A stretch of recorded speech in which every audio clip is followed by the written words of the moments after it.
Hey guys, it's me Crystal from Marching North, and today I'm going to show you 3 fun and easy tie-dye techniques. So for these projects I'm using this Tulip one-step tie-dye kit. I actually have 2 of them. I bought both of these, and I'll put links down below where you can get these as well. They're really easy to use. And I'm just going to rip this open real quick and show you what all is inside. It comes with everything you need except for the shirts. So that's super convenient. This is a plastic cover to cover up your workstation or wherever you're going to be tie-dyeing. It comes with a ton of rubber bands, which you'll definitely need. And then it has some gloves, and it comes with a whole bunch of pairs, so you can do this with a bunch of people, which is really nice. And then it has all the tie-dye. The powder is in the bottles. It has the soda ash in there already, so you don't have to worry about that. And it's all pre-measured, and all you have to do is put water in it and shake it up. So for the shirts, I'm using 100% cotton white t-shirts that I got at the craft store. And we're going to do the spiral fold first, and I recommend that you have it so your back of your shirt is facing up and the front is facing down. It'll make the front of your spiral neater that way. Straighten everything out and then find the center of your t-shirt. You're just going to pinch it and twist and continue twisting until your shirt is totally twisted up, and try to do it nice and tight, and then just try to fold the parts around the outside inward as nice and neat as you can. Doesn't have to be perfect. The neater you do it, the more perfect your spiral will turn out. So there we go. And now we're going to grab some rubber bands. And we're gonna rubber band across the spiral to hold it all in place. So I'm just putting this first one right in the middle like that. And then you're just gonna kind of make like a pie shape where you're cutting your shirt into pie slices with your rubber band. And there you go. And I just wanted to make sure everything was tucked in. And now that one is done. So for the next shirt, I'm grabbing another white cotton shirt, and I'm going to do a different folding technique for this one. I'm just going to do a really easy scrunching technique. So I'm going to start at the bottom down here, and I'm just going to kind of gather it up. I'm not like trying to make it perfect. I'm just gathering it up and scrunching it as I go.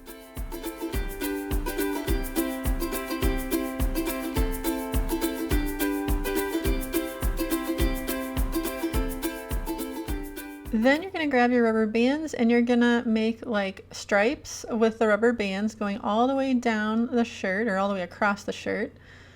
So each spot that you attach a rubber band will be like another stripe.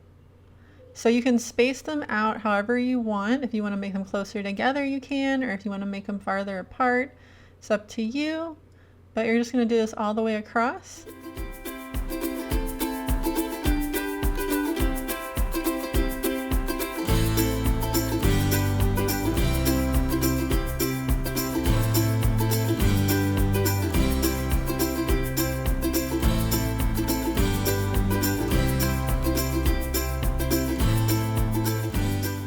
Alright, and now that one is done, so I'm going to set that aside and show you one more technique. So I have this cotton bandana I got also at the craft store, and I'm just going to do this bubble technique where you take just a little bit of the cloth and you just take a rubber band and rubber band it, and it's making like a little bubble, and you're just going to do this all over your fabric. You can do this on a shirt too. I'm just using a bandana for this example. You'll do the same thing for a shirt or whatever you're tie-dyeing. And I just made these randomly all over the bandana. And I just wanted to kind of random bubble look. And here's how it looks when I got all the rubber bands on. And now it is time to tie-dye. So I have my rack set up here on my desk. I'm just using a wire bin that's flipped upside down. You just need something to hold your tie-dye up off of the surface so the colors don't end up bleeding together. And then I'm taking the dye and I added water to the bottle up to the top, and then I'm just putting the lid on. And you can see I got dye all over my thumb. And then you're just gonna put your finger on the top and shake it really, really good. And you want to check on the bottom and make sure there's no powder stuck in the corners, because that does happen a lot, but didn't with this example, of course. But you're just going to shake it really, really well and do that for all your colors. Next, I'm taking my spiral shirt, and I'm going to start with that one. And you're going to add your dye, and you can use the rubber bands kind of as a guide of where to put the dye. So you want to make sure you add enough dye, but at the same time you don't oversaturate.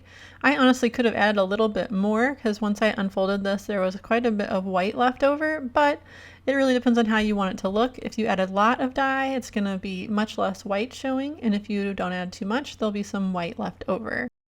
So you're going to just continue and add your colors. I went with pink for this, yellow, and blue. Remember that your colors are going to blend together where they touch, so make sure that the colors you put next to each other work well together. And then you're just going to flip your shirt over and go ahead and match up where you already put the dye and add it to the back as well. And since I did yellow and pink next to each other, they made orange, and blue and yellow next to each other made green. And now that is finished. So once you get all the dye put on, you're going to grab a bag. I have a Ziploc here. And put your tie-dye in the bag, seal it up, or just if you have a regular plastic grocery bag, just wrap it up, and you're going to set it aside until tomorrow. Okay, so now we have our next shirt. I'm doing the one with all the rubber bands, and I'm going to do a stripe pattern for this one.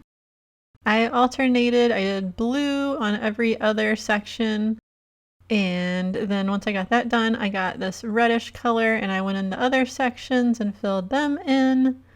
And then the last thing I did to kind of really emphasize the stripe pattern was I took black and I went right on either side of each rubber band and just add a little bit of black to see how that would turn out.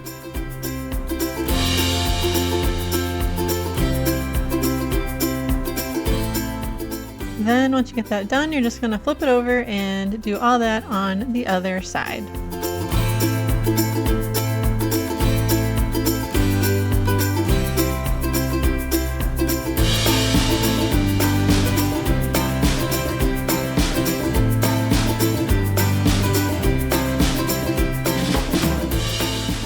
Then once you're done, just go ahead and put it in a bag. This time I'm just recycling an old grocery bag. And just twist it up to close it and set it aside. And again, we're going to wait until tomorrow to rinse them out. So I'm just adding it to the pile. Last, I'm doing this bandana, and I'm just going to randomly squirt the colors all over the place to get kind of just a marbled effect. I'm doing orange and some pink, and then I'm going to add some yellow.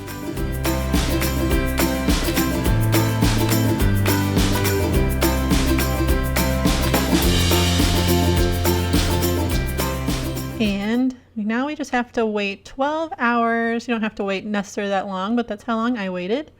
And then we're going to rinse. So I'm going to show you how I rinsed out the one shirt, and I did them all the same. So I just put it in the sink and started rinsing it, and there'll be dye going everywhere.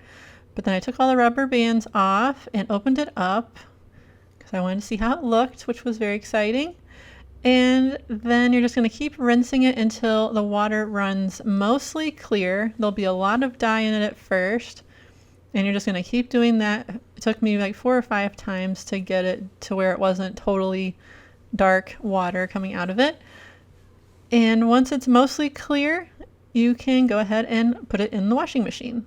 So here I'm just throwing it in my washing machine. I actually had some other tie-dyes that I threw in there as well. Then I added just a little bit of regular laundry detergent, and then I just put my washing machine on the regular wash cycle, and I set it to cold. And after that, I put them in the dryer, and then this is the big reveal. So here's how the bandana turned out. I think these bubbles just look really cool. My kids said it looks like the sun, so that's kind of cool. Here's a little close-up. It was a little splotchy. That pink dye got a little splotchy, but I'm fine with it. So here's how that technique turned out. And then next, I'm going to show you the striped shirt. And I think this turned out pretty cool. The black didn't quite end up as dark as I hoped, but it still looks good, so I'm fine with it. Kind of more of a dark gray. but that's how the bottom looks. And then I'll flip it over and show you the back. Here's how the back turned out. So that's that technique, and now I'm going to show you the last one, which is the spiral, and my personal favorite. So this turned out really good, nice and bright, and I just really love this. Is like that classic tie-dye look.